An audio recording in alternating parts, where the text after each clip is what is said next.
अस्सलाम वालेकुम स्टूडेंट्स, मैं हूं आपका टीचर ज़ुबैर। स्टार्ट करते हैं अपना आज का लेसन। आज हम करने जा रहे हैं एक्सरसाइज 5A और एक्सरसाइज 5A का क्वेश्चन नंबर 5 हम सॉल्व करेंगे। तो क्वेश्चन नंबर 5 जो है मैं रीड कर लेता हूं। Simplify each of the following. तो हमें यहाँ पे कुछ क्वेश्चंस गिवन हैं एक्सपोनेंशियल फॉर्म के अंदर, इनको हमने सिंप्लीफाई करना है। लास्ट क्वेश्चन भी हमने सॉल्व किए थे, इनमें हमने लॉ ऑफ इंडिसेस जो है वो यूज़ किए थे। यहाँ पे भी वही लॉज जो है यूज़ करके इन क्वेश्चंस को हमने सिंप्लीफाई करना है। तो फर्स्ट पार्ट हम सॉल्व करते हैं। सबसे पहले हमारे पास पार्ट ए के अंदर हमें गिवन है एच स्क्वायर के मल्टीप्लाई एच पावर 11 के 9। तो यहाँ पे स्टूडेंट हमें एक्सपोनेंशियल फॉर्म के अंदर एच और के जो है यहाँ पे गिवन है और ये आपस में जो है ये दोनों टर्म्स मल्टीप्लाई हो रही हैं। तो यहाँ पे हम लॉज ऑफ एक्सपोनेंट यूज़ करके इनको सॉल्व करते हैं।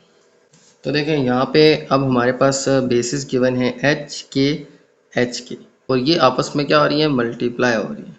तो हमने लॉ पढ़ा था कि बेसिस सेम हो, मल्टीप्लाई हो रही हो तो इनकी पावर्स ऐड हो जाती हैं, ठीक है, यानी इनके इंडेक्स जो हैं ये ऐड हो जाएंगे। अब देखें यहाँ पे ये एच स्क्वायर है, ये H11 है, ये मल्टीप्लाई हो रहे हैं। तो आ जाएगा हमारे पास H पावर 2 और प्लस 11। ये H बेसिस सेम है, इनकी पावर्स 2 और 11 ये ऐड हो जाएंगी। इसी तरह से K और K बेसिस सेम है तो इनके एक्सपोनेंट भी ऐड हो जाएंगे। अब यहाँ पे तो K की पावर 9 है, एक्सपोनेंट 9 है। यहाँ पे K का एक्सपोनेंट जो है कुछ भी नहीं है, मीन 1 है। ये बात आपने याद रखनी है। अब K की पावर 1 प्लस 9 जो है ये इस तरह से ऐड हो जाएगी। यहाँ से इसकी पावर 1 और यहाँ पे इसकी पावर 9 आ जाएगी। तो ये दोनों ऐड अप होके आ जाएंगी हमारे पास 10। तो यहाँ पे देखें इनकी पावर ऐड होंगी तो h की पावर 2 प्लस 11 आ जाएगा हमारे पास 13। तो h पावर 13 आ जाएगा और k की पावर आ जाएगी हमारे पास 1 प्लस 9 10। तो ये आ जाएगा स्टूडेंट हमारे पास इसके फर्स्ट पार्ट का आंसर। ओके, यहाँ पे बेसिस सेम थी, मल्टीप्लाई हो रही थी, तो इनकी पावर्स को हमने क्या किया, ऐड कर दिया। ओके, अब चलते हैं नेक्स्ट क्वेश्चन की तरफ। नेक्स्ट क्वेश्चन में हमें स्टूडेंट गिवन है, क्वेश्चन बी में हमें गिवन है -m पावर 7 और n पावर 3 और multiply 4m power 11 and n power 9। Okay, तो अब यहाँ पे स्टूडेंट ये हमारे पास सारी एक टर्म है और ये हमारे पास स्टूडेंट दूसरी टर्म है, ठीक है। ये हमारे पास अब दो टर्म्स हैं, ये क्या हो रही हैं, आपस में मल्टीप्लाई हो रही हैं।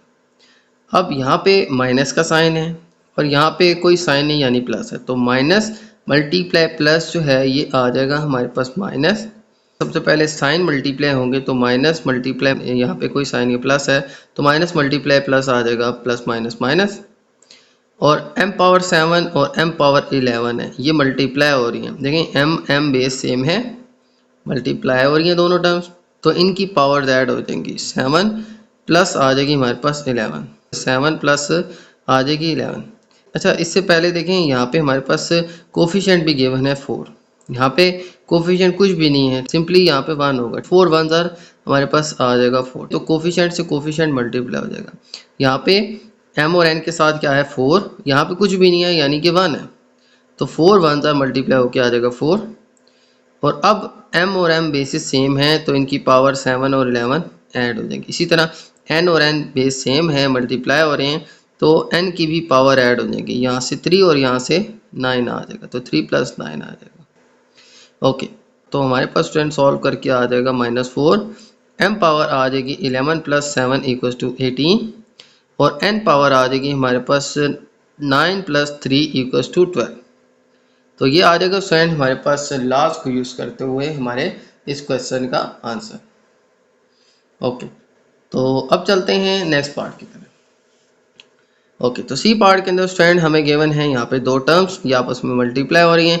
एक हमें गिवन है 11p6 और q7, ये हमारी पूरी एक टर्म बन जाएगी। फिर यहाँ पे गिवन है 2p³ और q पावर 10, ये दोनों टर्म्स आपस में क्या हो रही हैं, मल्टीप्लाई हो रही हैं। तो अब इनको मल्टीप्लाई करते हैं और यहाँ पे ला यूज़ हो रहे हैं, वहाँ पे ला यूज़। इसका कोफिशिएंट है 11 और इसका है 2, तो सबसे पहले कोफिशिएंट मल्टीप्लाई होंगे। 11 2 आ जाएगा हमारे पास 22 और इसके बाद यहाँ पे p की पावर 6 है, यहाँ पे p की पावर 3 है, यानी बेसिस सेम है p और मल्टीप्लाई हो रही हैं ये दोनों वैल्यूज़, तो इनकी पावर्स ऐड हो जाएंगी, तो p पावर आ जाएगी हमारे पास 6 + 3।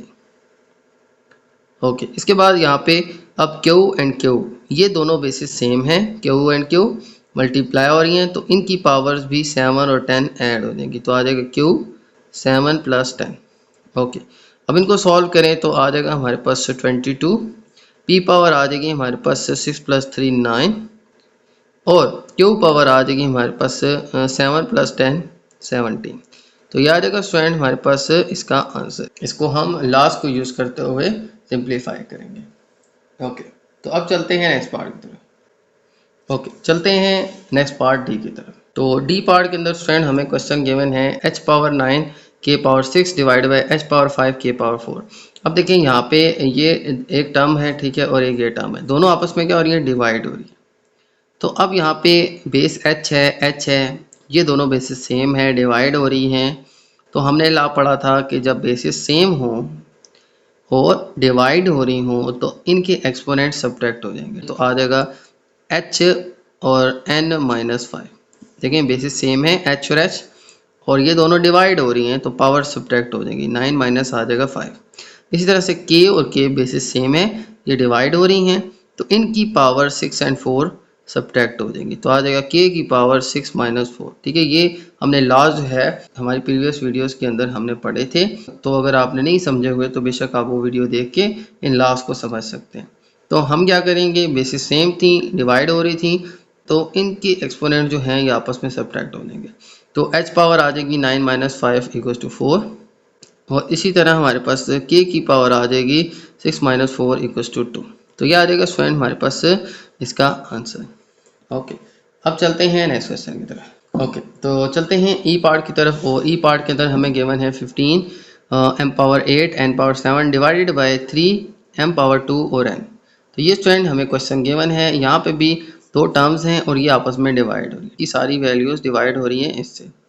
तो अब इसको सॉल्व करते हैं। सबसे पहले तो इसका कोफिशिएंट है 15 और ये हमारे पास है 3, तो 15 डिवाइडेड बाई 3, देखें ये 15 डिवाइडेड बाई 3, 15 को 3 से डिवाइड कर देंगे तो हमारे पास क्या आ जाएगा, 15 डिवाइडेड बाई 3 = 5।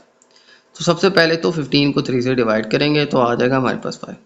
इसके बाद फिर है हमारे पास m⁻8 और यहाँ पे m⁻2, दोनों आपस में क्या हो रही है, डिवाइड हो रही है, तो m8 डिवाइडेड बाई m⁻2, तो बेसिस सेम है m और m और डिवाइड हो रही हैं, तो हमने ला पढ़ा था कि बेसिस सेम हो और वो आपस में डिवाइड हो रही हो तो इनके एक्सपोनेंट 8 एंड 2 ये दोनों सब्ट्रैक्ट हो जाएंगे, तो m पावर आ जाएगी 8 - 2, तो ये आ जाएगा स्टूडेंट हमारे पास m पावर 8 - 2, इनके एक्सपोनेंट जो है ये सब्ट्रैक्ट हो जाएंगे।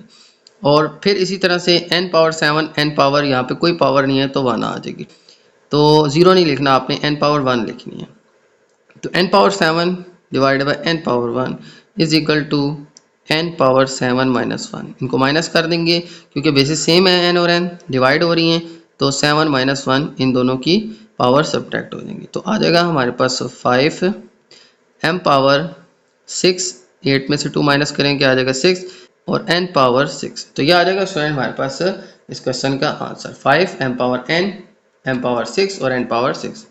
ओके, अब चलते हैं नेक्स्ट पार्ट पर। तो नेक्स्ट पार्ट में हमें स्टूडेंट गिवन है क्वेश्चन f। इस क्वेश्चन के अंदर देखें तो हमें गिवन है -10 x power 5 y power 6 divided by -2 x y power 3।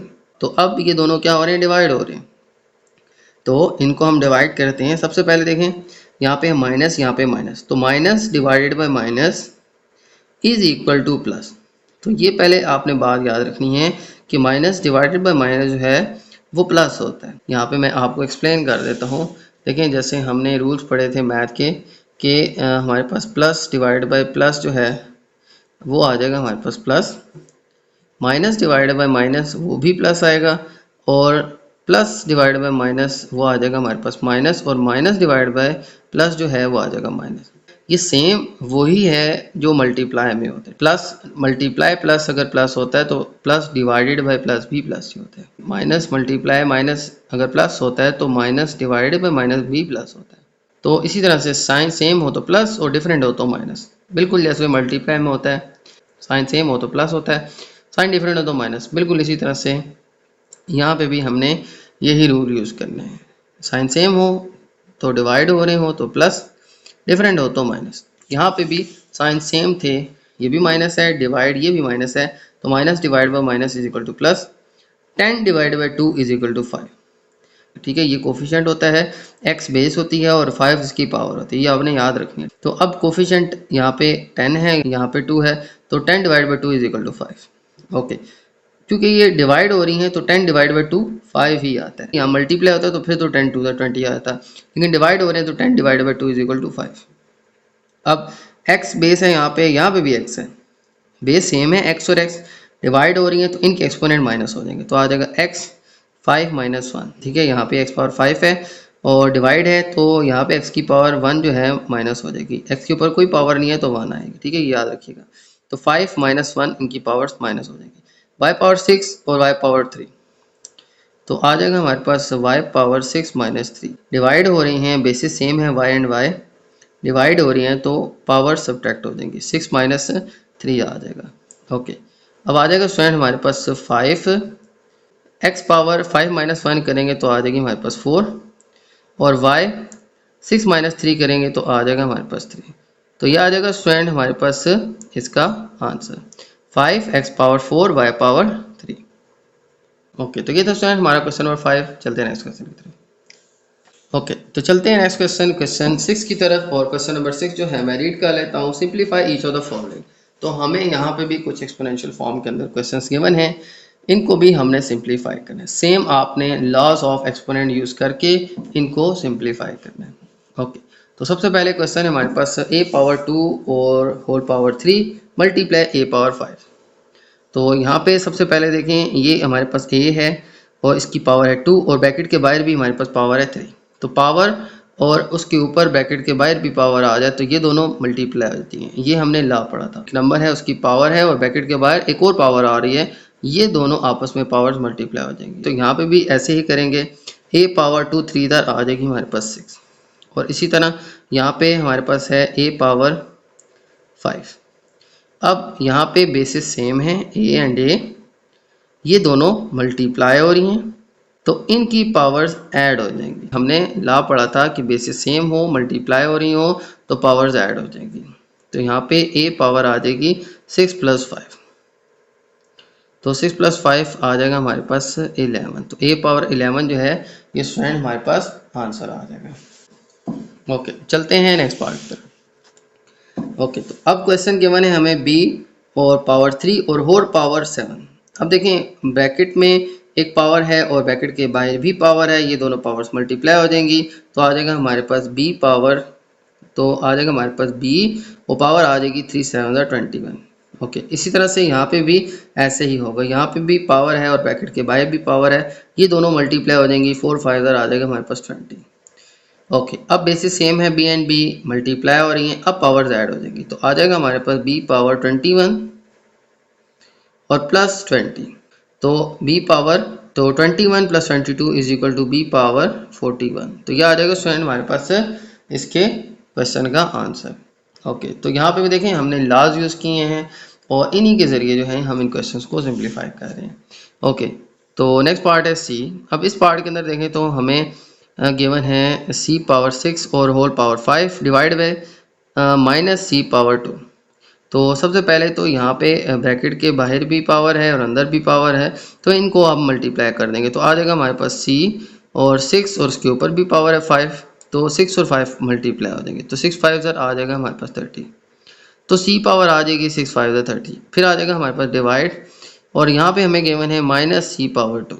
अब देखें यहाँ पे इसके साथ कोई साइन या प्लस है, यहाँ पे हमें गिवन है माइनस, तो प्लस डिवाइडेड बाय माइनस जो है ये आ जाएगा minus, plus divide by minus is equal to minus. अभी हमने प्रीवियस क्वेश्चन में ये साइन समझे थे कि प्लस माइनस माइनस होता है, तो प्लस डिवाइडेड बाय माइनस भी हमारे पास माइनस ही होता है, ये आपने बात याद रखनी है। अब सी और यहाँ पे भी सी है, बेसिस सेम है, सी एंड सी डिवाइड हो रही हैं आपस में तो इनकी पावर सब्ट्रैक्ट हो जाएगी तो आ जाएगा हमारे पास सी और यहाँ पे पावर 30 और यहाँ पे पावर -2 आ जाएगा। देखें यहाँ पे बेसिस सेम है, सी एंड सी ये डिवाइड हो रही हैं